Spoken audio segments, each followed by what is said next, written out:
Bismillahirrahmanirrahim. Assalamualaikum warahmatullahi wabarakatuh.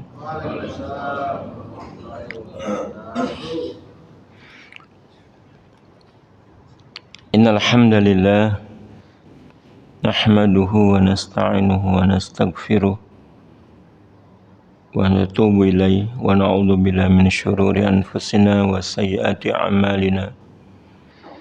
May yahdihillahu fala mudilla lahu wa may yudlil fala hadiya lahu. Asyhadu an la ilaha illallah wahdahu la syarika lahu wa asyhadu anna Muhammadan abduhu wa rasuluh la nabiyya ba'da. Allahumma salli wa sallim wa barik ala nabina Muhammad wa ala alihi wa sahbihi wa man tabi'ahu bisan ila yaumiddin. Allahumma la sahla ila ma ja'altahu sahla wa anta taj'alul hasna idza syi'ta sahla. Jamaah rahimakumullah, usikum wa nafsi bittaqallah wa ta'atihi faqad faza man ittaqa. Yaqulu ta'ala fi kitabil karim, a'udzu billahi minasyaitonir rajim. Ya ayyuhalladzina amanu ittaqullaha haqqa tuqatih wa la tamutunna illa wa antum muslimun. Kita bersyukur kepada Allah Subhanahu wa taala dengan nikmatnya di pagi hari ini kita mulai dengan bersujud kepadanya untuk membuka hari-hari kita dalam rangka ibadah amah. Semoga aktivitas kita senantiasa kita gunakan untuk mendekatkan diri kepada Allah Subhanahu wa taala, beribadah kepadanya sehingga kehidupan kita bermakna. Wa ma khalaqtul jinna wal insa illa liya'budun.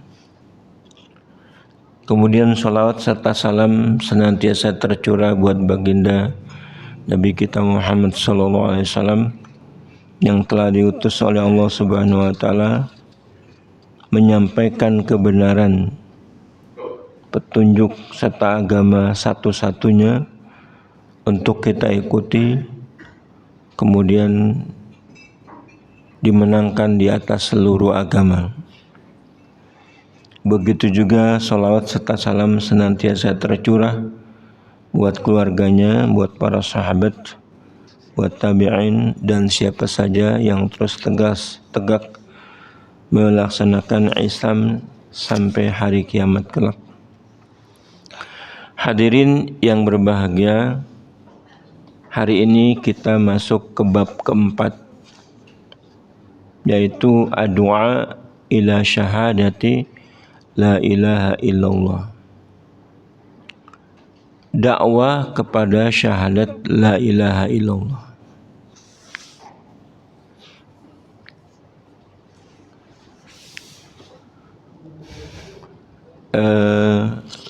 Penulis Muhammad bin Abdul Wahab menyampaikan satu buah ayat dan dua buah hadis untuk menegaskan bab ini, yaitu dakwah kepada syahadat la ilaha illallah. Ayat yang pertama surat Yusuf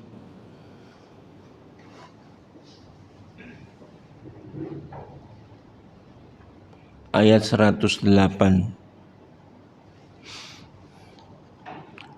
Wa qaulullahi ta'ala, a'udzu billahi minasyaitonir rajim, qul hadhihi sabili ad'u ilallah ala basiratin ana wa manittaba'ani wa subhanallah wa ma ana minal musyrikin.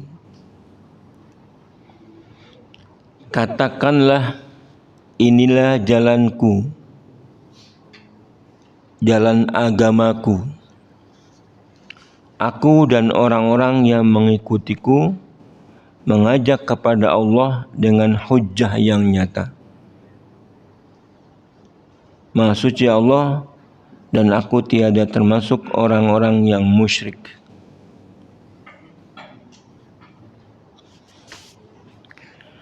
Sementara hadis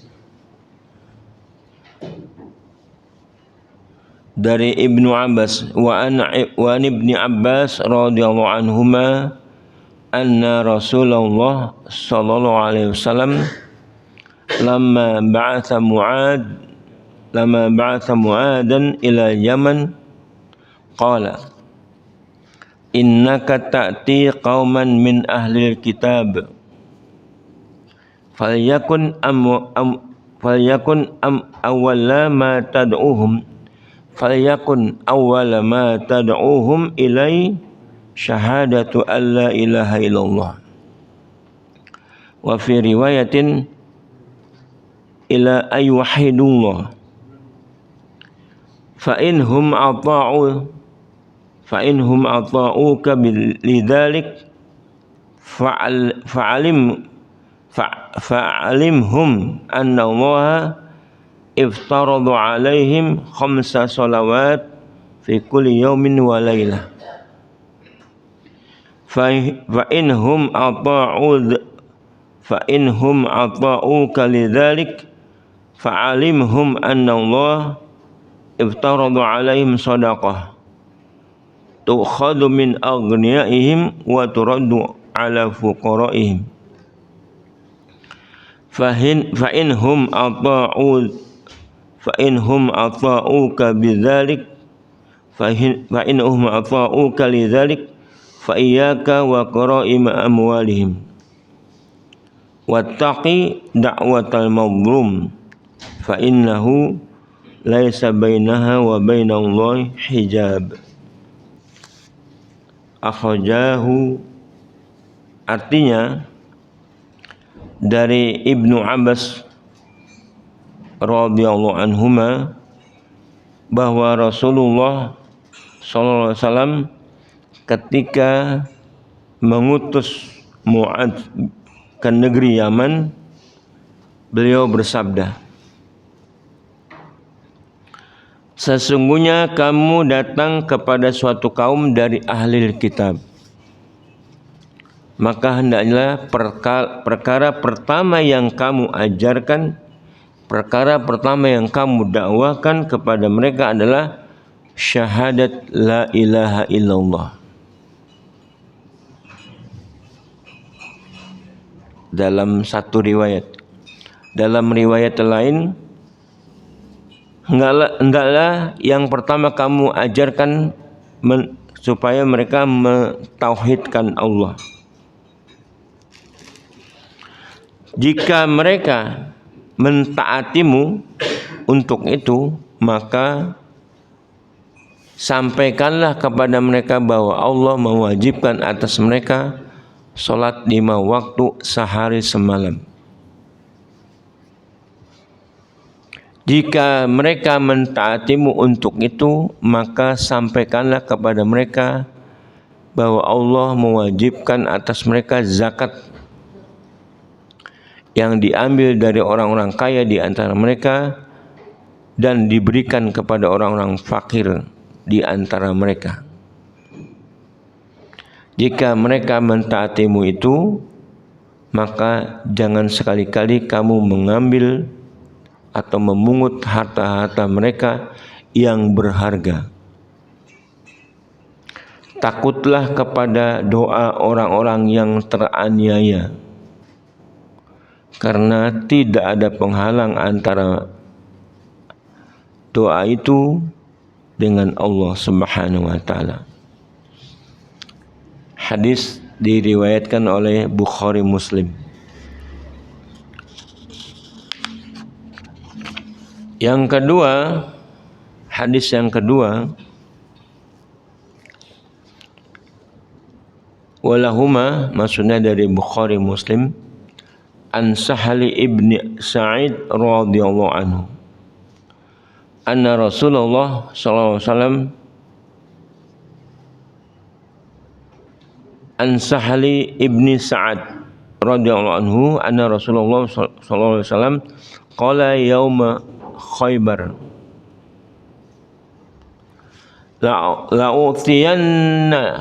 la'utiyanna rayah ghadan rajulan yuhibbullah wa rasulahu wa yuhibbuhullah wa rasuluhu yaftahullahu ala yadayhi fabatan nas yadukuna laylatahum ayyuhum yu'taha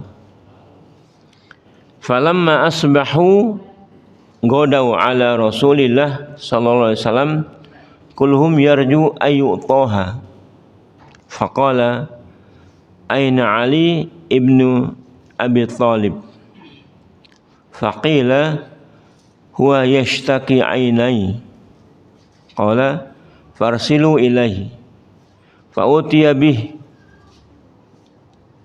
fabasaqa fi ainai wa da'alahu fabaru'a ka'alam yakul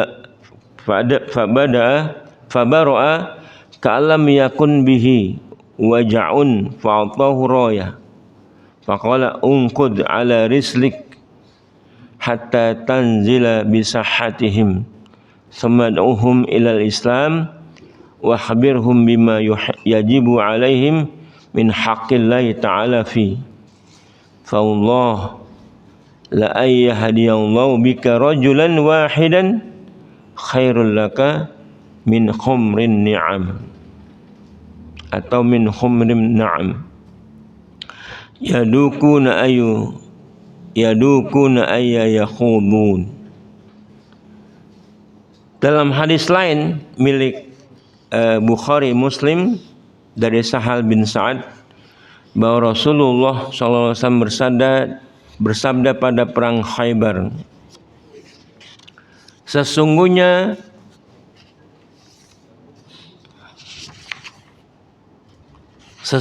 aku akan menyerahkan panji, royah, panji, bendera yang digunakan sebagai tanda bagi pasukan Islam. Royah.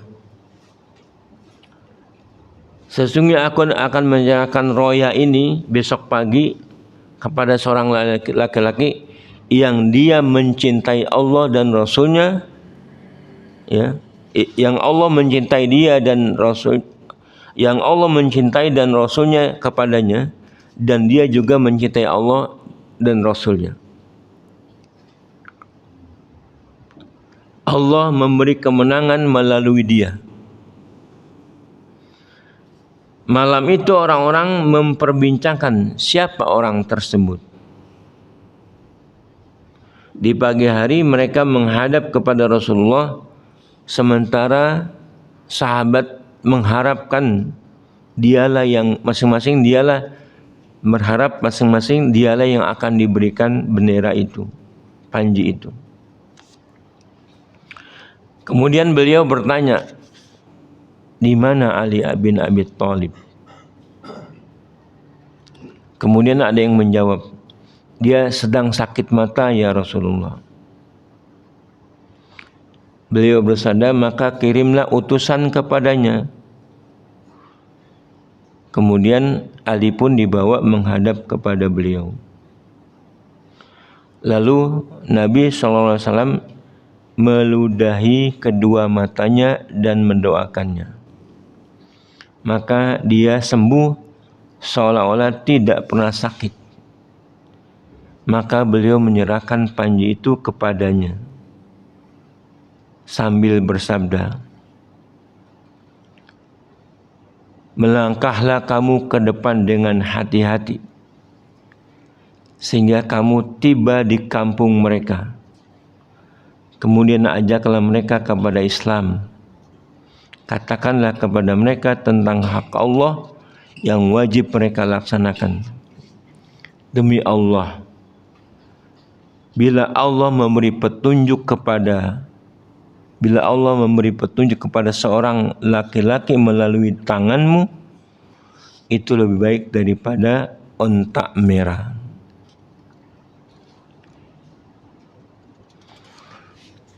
Riwayat Imam Bukhari dan Muslim. Jamaah yang berbahagia, dalam bab ini cukup banyak yang mesti dibahas. Ada hikmah-hikmah yang mesti diambil. Paling tidak ada 30 hikmah dan ketentuan sekaligus rambu-rambu bila kita ingin berdakwah kepada orang. Tetapi bab ini adalah tentang berdakwah kepada syahadat. Syahadat la ilaha illallah. Ini menjadi yang pertama kali kita ajak orang. Nah, ini kan kalau sahabat Mu'adz itu berhadapan dengan orang non-Islam, orang kafir, ahlul kitab, kebanyakan Yahudi dan Nasrani. Ajarkanlah kepada mereka, dakwakanlah supaya mau bersaksi bahwa tidak ada ilah kecuali Allah.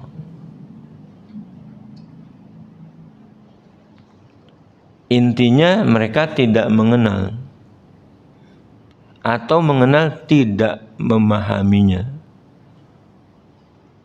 atau memahaminya ada penyakit. Orang yang bodoh tidak tahu, atau orang yang pernah dengar tapi enggak mau memahami.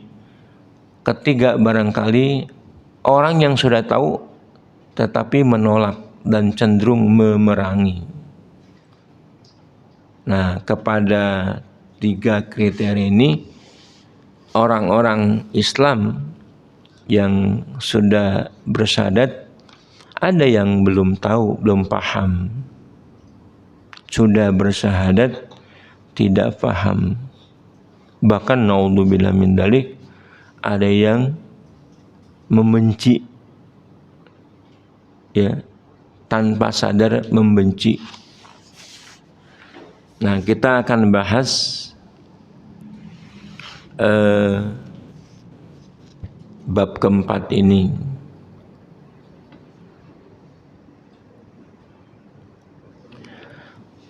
Setelah penulis dalam 3 bab yang pertama menyebutkan keutamaan syahadat, yaitu tauhid kepada Allah Subhanahu wa taala, serta lawannya berupa syirik yang mengharuskan kita mesti takut jatuh kepada perbuatan syirik, seperti bab yang terakhir yang kita bahas. Maka dengan bab ini beliau mengingatkan bahwa siapa yang mengetahui hal tersebut, dia tidak patut membatasi dirinya sendiri. Artinya, tidak ingin selamat sendiri, tidak ingin menang sendiri, tidak ingin selamat sendiri. Akan tetapi dia wajib mengajak orang lain. Nah, ini di sini wajibnya setiap muslim berdakwah dengan kemampuan kita masing-masing. Wajib mengajak kepada Allah Subhanahu wa taala. Itu orang yang mengerti kandungan syahadat. Ya. Siapa yang mengetahui syahadat la ilaha illallah, tidak patut membatasinya untuk dirinya sendiri. tetapi wajib mengajak kepada Allah. Dengan apa? Satu, dengan hikmah. Kedua, atau dengan nasihat yang baik.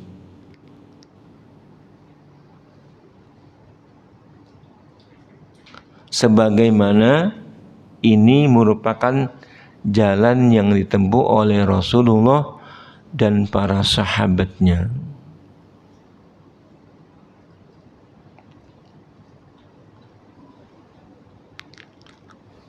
Sehingga kita orang Islam menjadi yang hari-hari kemudian melekat kepada kita sebagai orang yang terbaik ucapannya.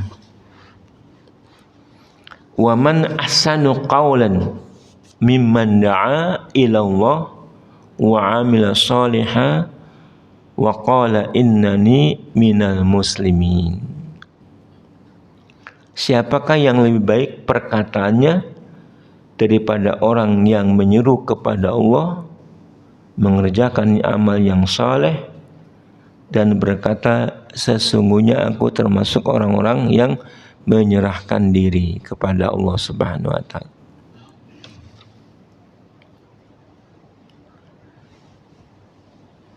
Sekalipun kita tidak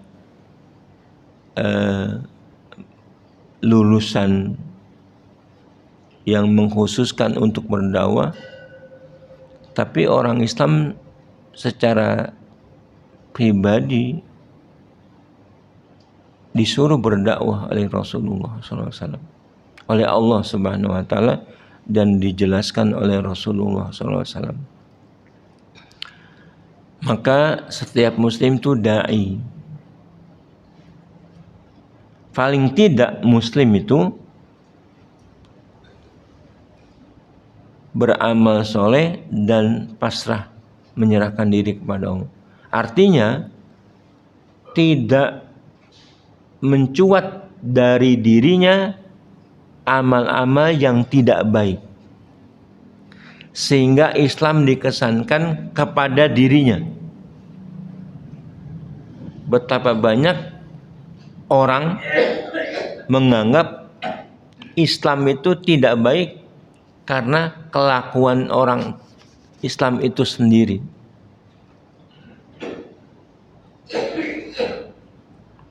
Yang jorok, kotor, nggak bersih, itu menjadi sasaran empuk oleh orang-orang yang mesti manusia ini didakwahin.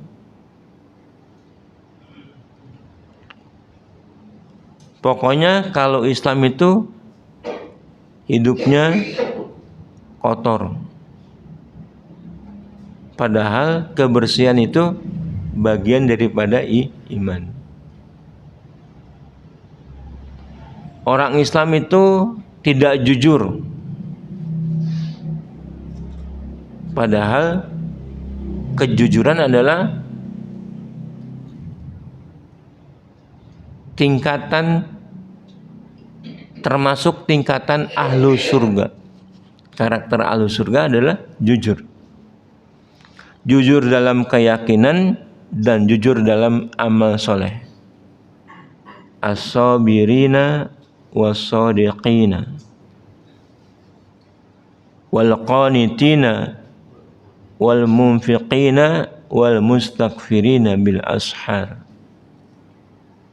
Orang-orang yang sabar, orang-orang yang jujur, orang-orang yang taat, orang-orang yang berinfak sodakonya, dan orang-orang yang beristighfar di waktu sahar. Itu adalah 5 ciri-ciri orang masuk surga. Jangan sampai dari kita menyebabkan orang jauh dari Islam. Jangan sampai karena kita orang mengenal Islam secara tidak baik.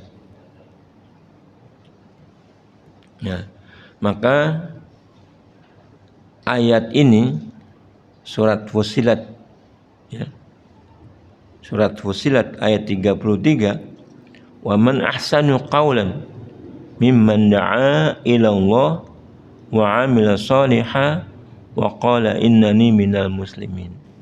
Siapakah yang lebih baik perkataannya?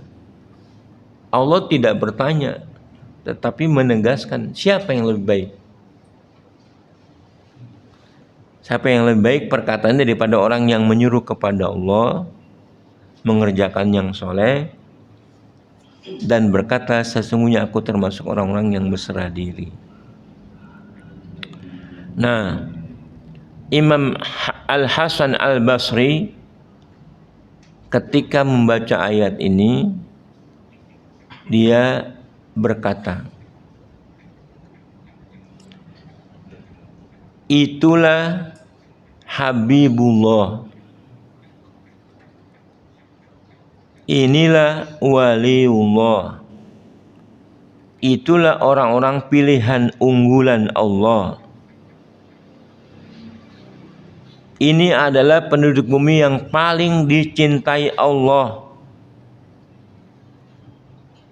Dia menjawab seruan Allah dan mengajak manusia kepada apa yang dia sendiri telah memenuhi seruan Allah.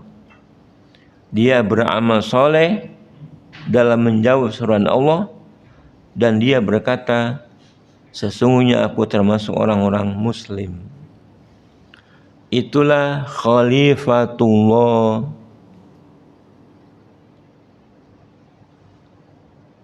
Ya, ini perkataan Imam Al-Hasan Al-Basri.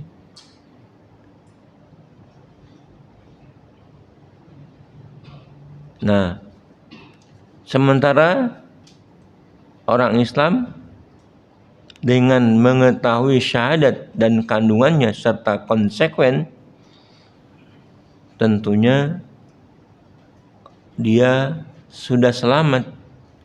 Tetapi untuk menjadi waliullah, dia mesti mendakwakan kalimat syahadat ini. Waliullah itu kan orang wali, seorang wali itu. Seorang wali di masyarakat kita menjadi apa? Terkesan tinggi ilmunya. Tetapi menurut Allah yang namanya wali, ala inna awliya Allah la khaufun alaihim wa lahum yahzanun alladzina amanu wa kanu yattaqun.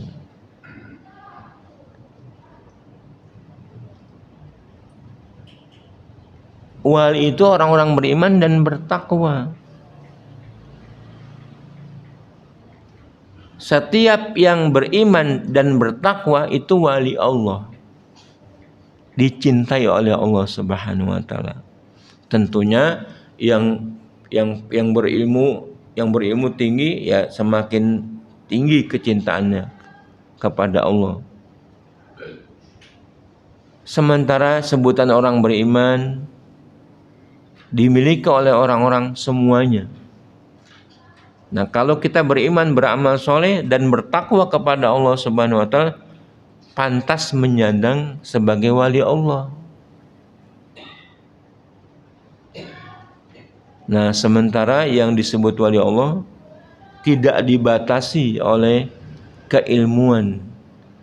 Kalau orang berilmu, kalau orang beriman dan bertakwa, dia pantas menyandang wali Allah. Nah,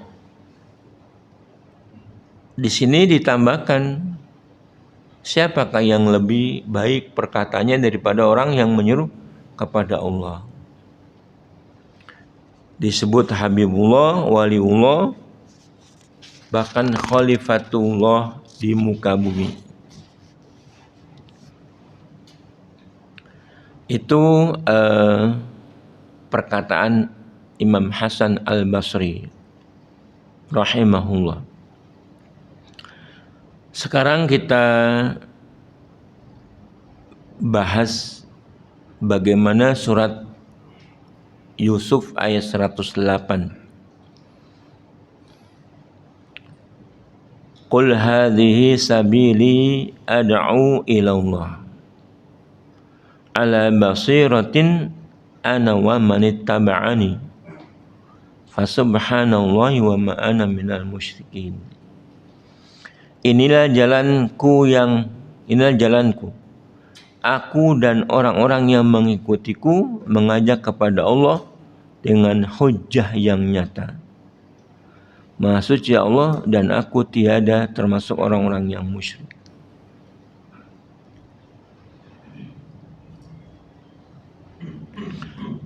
Katakanlah ya Muhammad,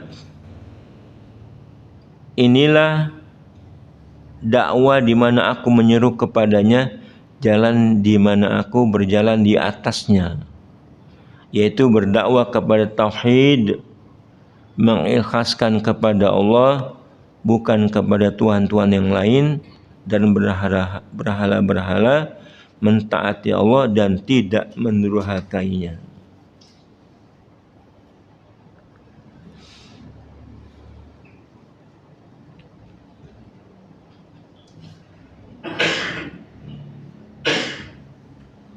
Yang perlu digarisbawahi ini kata basirah.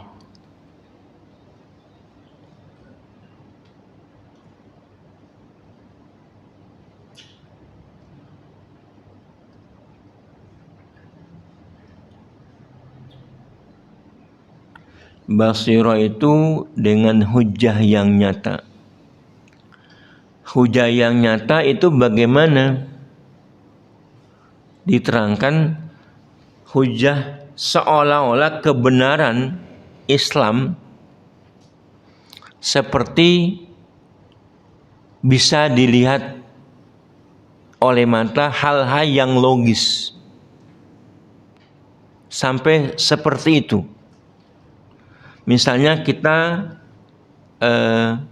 menerangkan tentang air ini, fakta, kita bisa terangkan.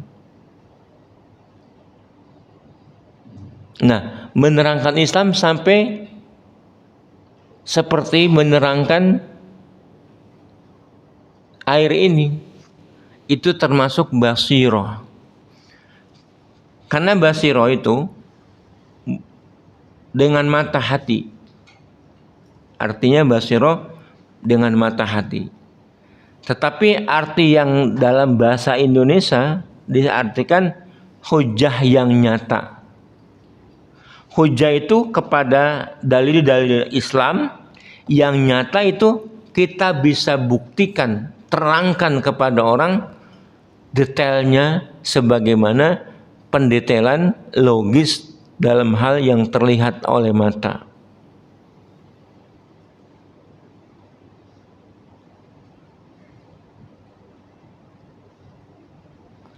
Di dalam kitab Syarah Manazil, Allah ingin agar Anda mencapai derajat ilmu tertinggi dalam istidlal, mengemukakan dalil-dalil.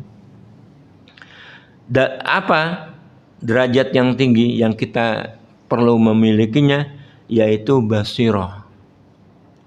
Bukti yang nyata seakan terlihat. Seakan terlihat. Bukti Islam, dalil-dalil Islam, kebenarannya seperti kita bisa melihat. Di mana prosentase apa yang diketahui padanya kepada hati adalah seperti benda yang dilihat oleh pandangan mata. Dalil-dalil yang diimani dengan hati, kebenarannya sampai bisa kita yakini terlihat oleh mata, seperti terlihat oleh mata. Nah, ini kan membutuhkan hujah yang kuat. Karena begini, Allah kan maha benar. firman-Nya pasti benar. Pengungkapan dalilnya pasti benar. Bahkan kita meyakini kebenarannya itu Allah menentukan, Allah berfirman, saat berfirman kepada Nabi Muhammad SAW, kebenarannya sampai seterusnya. Tidak ada sedikit pun ayat-ayat Allah Subhanahu wa taala yang katakanlah sudah kadaluarsa, tidak berlaku lagi. Tidak mungkin. Berarti kalau tidak berlaku lagi, Allah namanya tidak maha mengetahui. Padahal Allah sudah menjawab, Allah maha mengetahui, bahkan yang tersembunyi. Nah, pendalilan Islam lewat Al-Quran kita mesti meyakini sebagai hujjah. Hujjah ini seperti terlihat oleh mata kepala sendiri.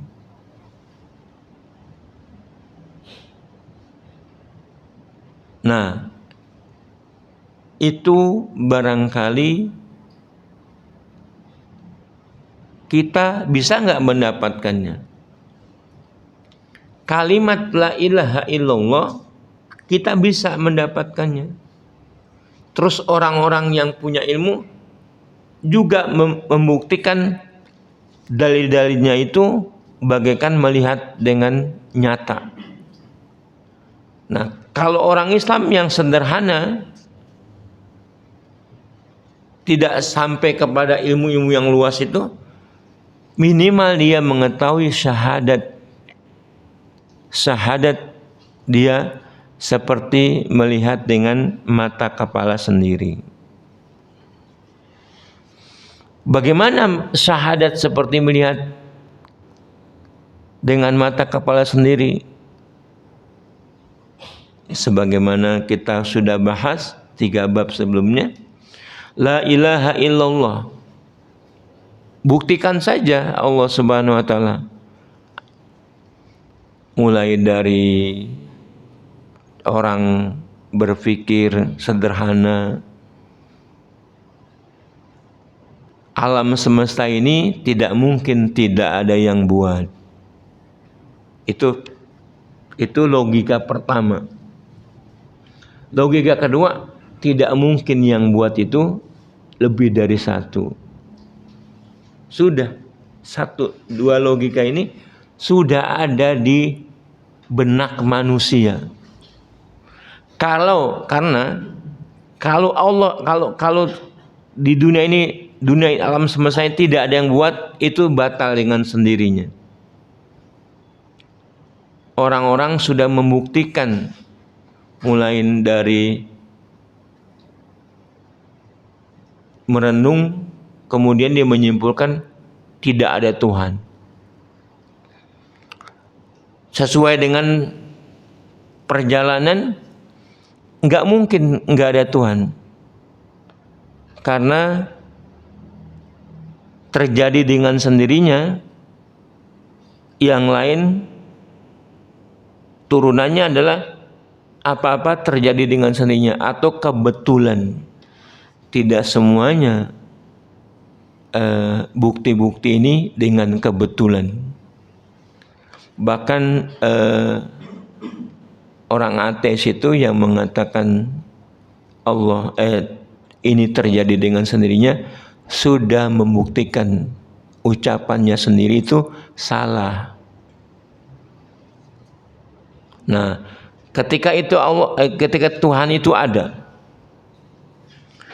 kemudian tidak mungkin itu Tuhan ada 2. Dengan teori bisa kita buktikan. Nah, kalau sudah dibuktikan Tuhan itu ada dan pencipta alam semesta ini tidak mungkin 2, mesti 1, sudah itu logika yang ada pada manusia. Disebutkan oleh Allah Subhanahu wa taala, "Wala in sa'altahum man khalaqas samawati wal ard la yaqulunna Allah." Kalau kamu bertanya ya Muhammad kepada orang-orang yang musyrik itu, siapakah yang menciptakan langit dan bumi? Mereka pasti menjawab adalah Allah. Nah, dua logika itu sudah ada di benak kita, kemudian dakwah kepada siapakah yang satu itu, Tuhan yang satu itu. Nah, itu baru dakwah kepada Al-Quran. Karena ketika orang-orang mencari kebenaran, siapakah yang satu itu, pasti menemukan Islam dengan kitab sucinya adalah yang bisa menjawab pertanyaan siapa yang satu itu. Kitab-kitab yang lain tidak bisa menjawab. Apalagi kitab-kitab itu sudah tidak berlaku lagi karena sudah masuk pikiran-pikiran manusia.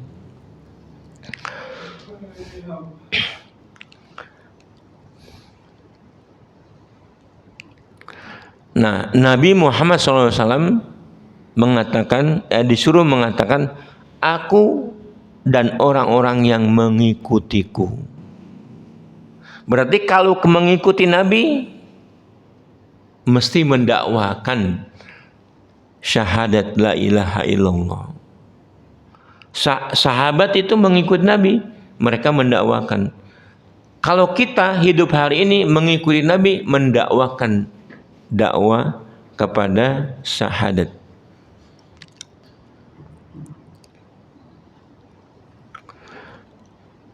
Pendapat lain mengatakan waman ittaba'ani, dan orang-orang yang mengikutiku adalah aku mengajak kepada Allah dengan berpijak kepada basirah. Demikian juga orang-orang yang mengikuti mengajak kepada Allah berpijak kepada basirah.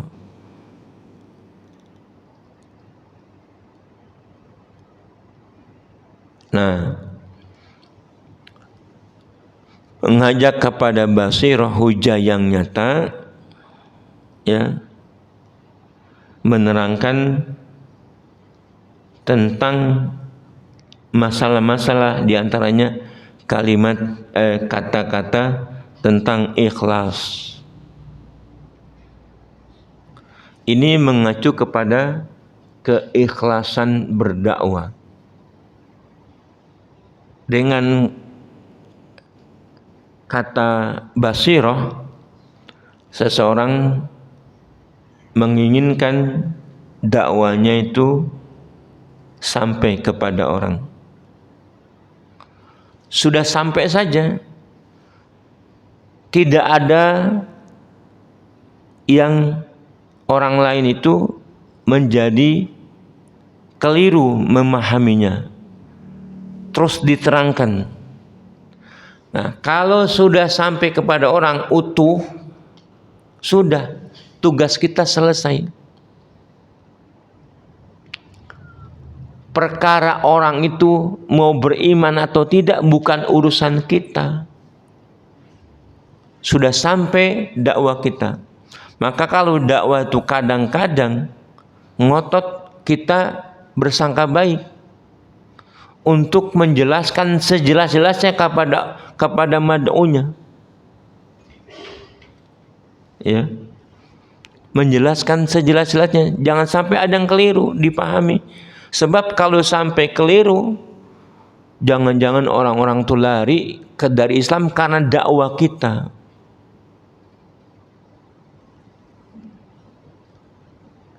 Nah, yang lain lagi pengertiannya, ikhlas berdakwah kepada la ilaha illallah, manusia diajak kepada Allah dengan kita berdakwah kepada ikhlas.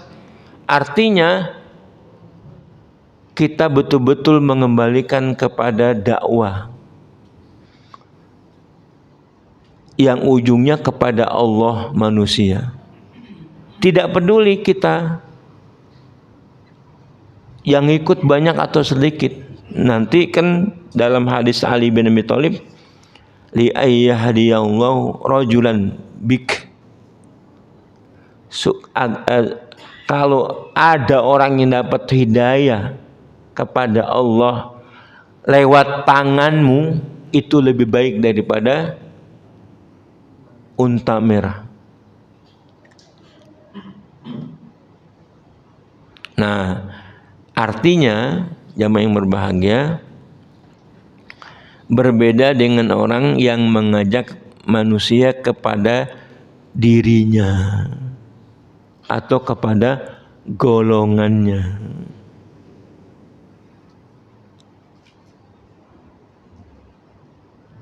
Berdakwah mengajak kepada golongannya, selamanya tidak akan sukses.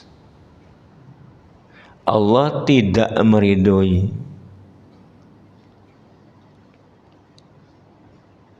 Dakwah saja kita.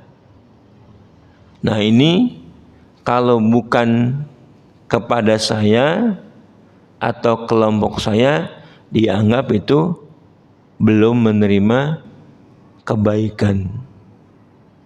Bahkan dakwah kepada kelompok-kelompok ini masih menghiasi di dunia dakwah kita. Oh, jangan ngaji kepada itu, ngajinya kepada ini saja. Ini namanya dakwah kepada kelompok.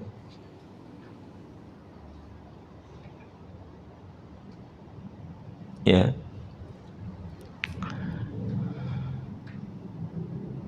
Jadi banyak di antara dakwah kita tidak mengarahkan orang untuk bersyahadat la ilaha illallah. Dan banyak di antara medan dakwah mengajak manusia kepada kelompoknya.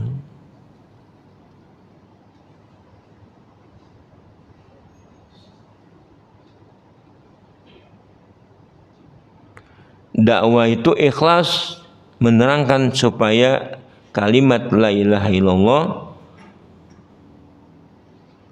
dibuktikan dengan pensucian kepada kalimat tauhid. Betul-betul kita mensucikan Allah Subhanahu wa taala dari celaan. Kemudian kita menerangkan keburukan syirik dan bahwa syirik itu merupakan penghinaan kepada Allah. Tauhid, kita berdakwah mentauhidkan Allah dengan ikhlas, mensucikan Allah Subhanahu wa taala, menerangkan pula kita bahaya syirik yang itu adalah penghinaan kepada Allah. Maka dalam kalimat ayat di akhir, wa subhanallah wa ma ana minal musyrikin. Pensucian kepada Allah, kemudian penghinaan kepada syirik. Kemudian Ibnul Qayyim sedikit menyatakan, ud'u ila sabili rabbika bil hikmah wal mau'izatil hasanah wajadilhum billati ahsan. Serulah manusia kepada jalan Rabbmu dengan hikmah dan pelajaran yang baik, dan berdebatlah dengan mereka dengan cara yang baik pula.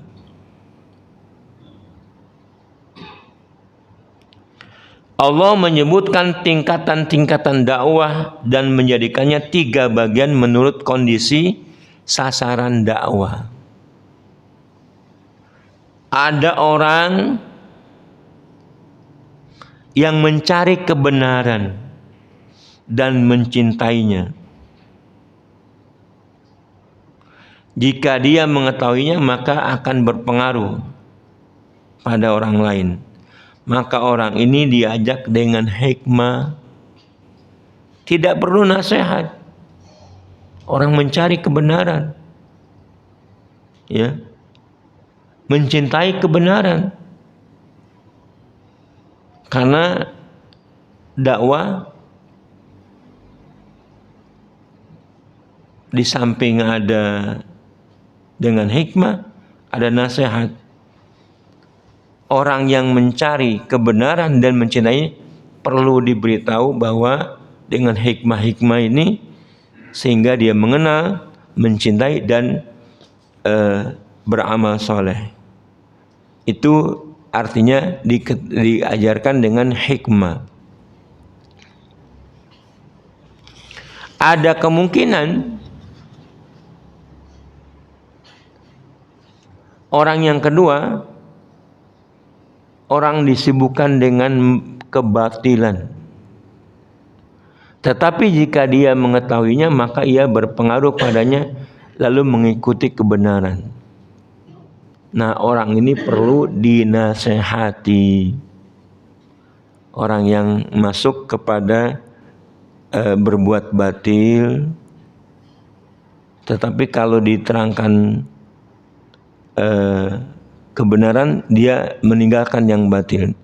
Ini perlu diajarkan, wal mau'izatil hasanah. Ya. Orang ini memerlukan nasihat dengan dorongan dan ancaman. Ketiga, ada orang yang menentang dan melawan.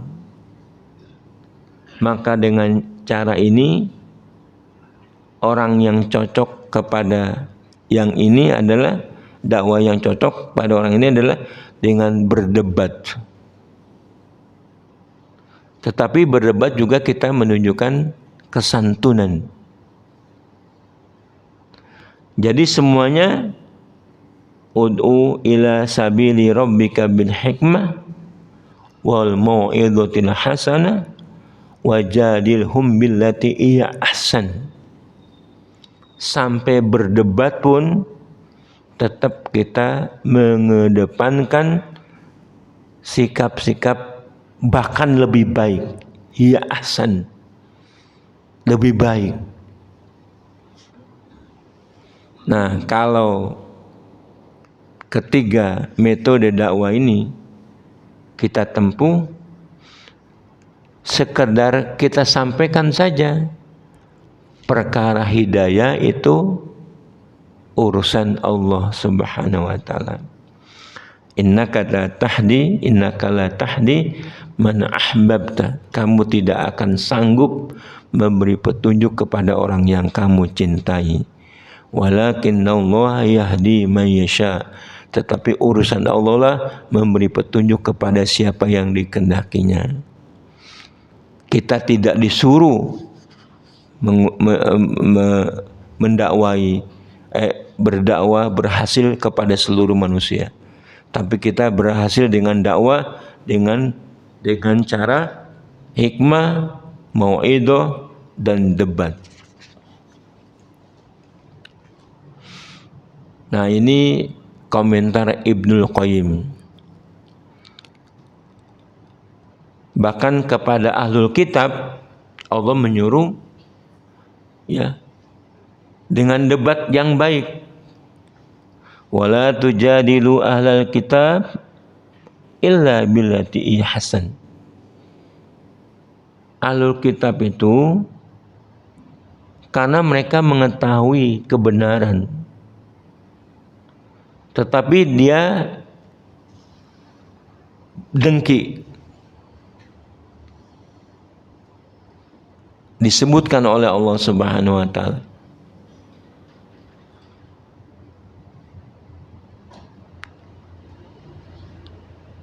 Nah, karena dengki itu kan perlu diajak berdebat. Tapi dengan berdebat dengan cara yang baik. Wajadilhum billati hiya ahsan. Wala tujadilu ahlal kitab illa billati wala tujadilu ahlal kitab illa alladziina dzalamu minhum, kecuali orang-orang yang zalim. Nah, dalam berdebat kepada orang yang zalim, kepada orang-orang yang bukan zalim dengan debat yang baik, kecuali orang yang zalim. Wala udwana illa 'ala zalimin, tidak ada permusuhan kecuali dengan orang-orang yang zalim. Nah, begitu ketentuannya dakwah kepada kalimat tauhid la ilaha illallah.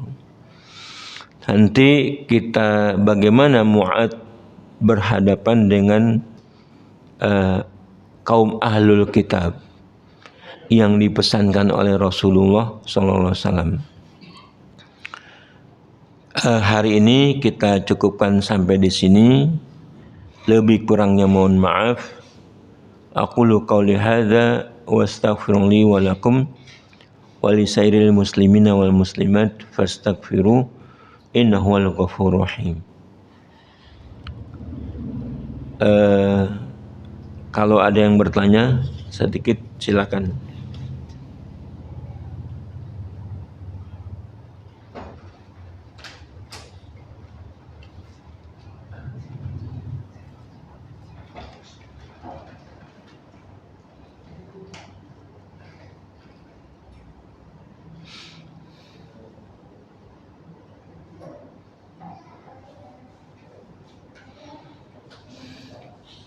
Nggak ada? Ya kita akhiri aja. Kita akhiri, semoga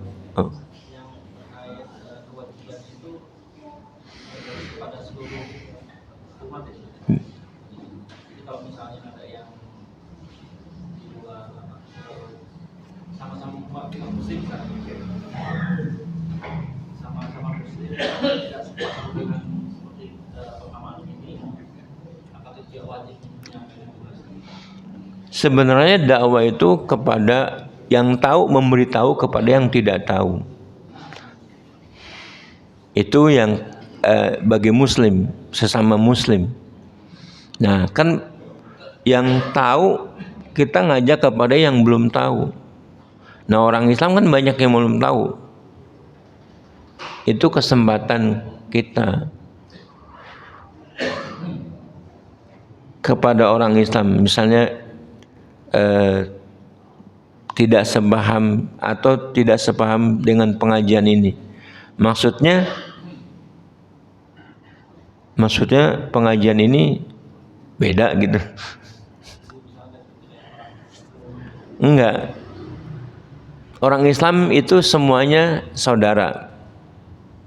Kalau pengajian ini kita katakan berbeda, yang ikut kita pahami benar. Sementara yang tidak sepaham, itu kewajiban kita juga.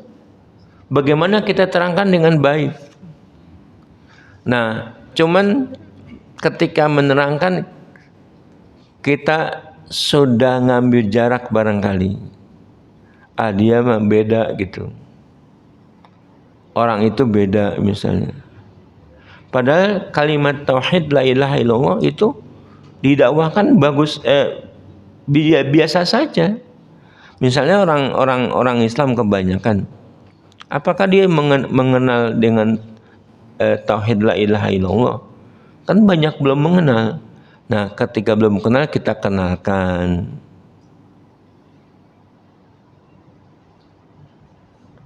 Memang kalau urusan dakwah ini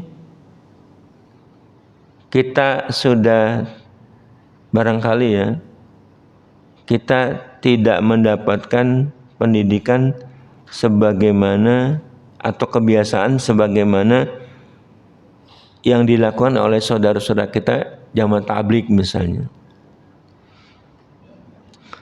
Siapa yang mampu? Kita kan udah antipati dulu kalau orang melihatnya udah nggak sholat, main ketika adzan, kita udah antipati.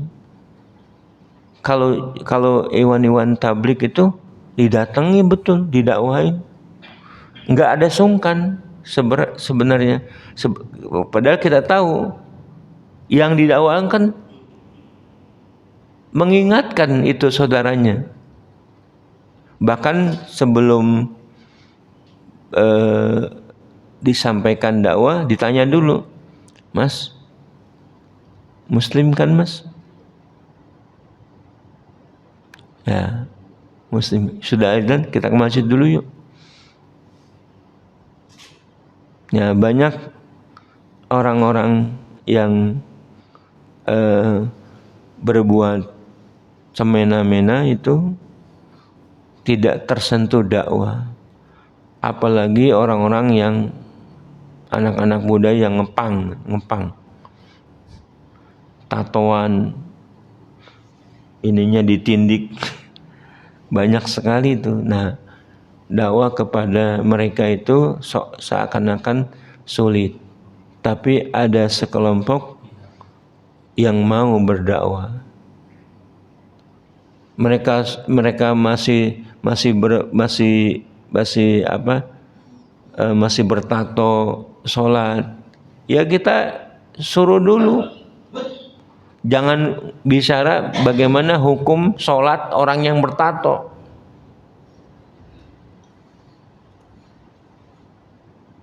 Nanti kalau dia sudah la ilaha illallah masuk, dia akan mencari sendiri bagaimana hukum sholat orang yang bertato.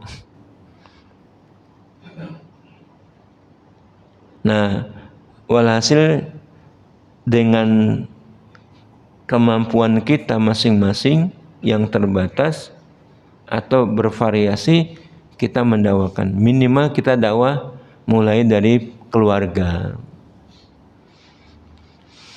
Tetapi apabila keluarga tidak mengikuti, bukan berarti kita enggak dulu keluar rumah, karena yang rumah saja belum beres. Banyak cara. Tapi keluarga memang perlu didakwain. Artinya misalnya kita lihat hari ini atau besok, keluarga sudah saya dakwain, sudah. Perkara dia beriman, mau apa tidak urusan lain. Kalau ada kesempatan kita keluar, kita berdakwah. Mudah-mudahan dengan begitu kita menjalankan kewajiban kita. Kita tidak disuruh mengajak orang kepada kita. Kita tidak disuruh mengislamkan orang. Tetapi dakwah ini kita sampaikan sudah benar, sudah. Karena orang Islam itu semuanya dai dengan kapasitas masing-masing. Paling tidak ya, berdakwah untuk diri sendiri, untuk taat kepada Allah, tidak melanggar aturan Allah. Kita tampilkan diri kita kepada Allah Subhanahu wa taala bahwa kita adalah orang-orang Islam. Mungkin ada orang yang tidak bisa berbicara, ya, tidak bisa mendakwakan, tidak bisa berbicara. Tampilkan diri sendiri bahwa dengan tampilan diri yang baik itu sudah dakwah bil hal. Wallahu a'lam bishawab. Saya rasa begitu kita akhiri. Subhanakallahumma rabbana wa bihamdika asyhadu an la ilaha illa anta astaghfiruka wa atubu ilaik. Assalamualaikum warahmatullahi wabarakatuh.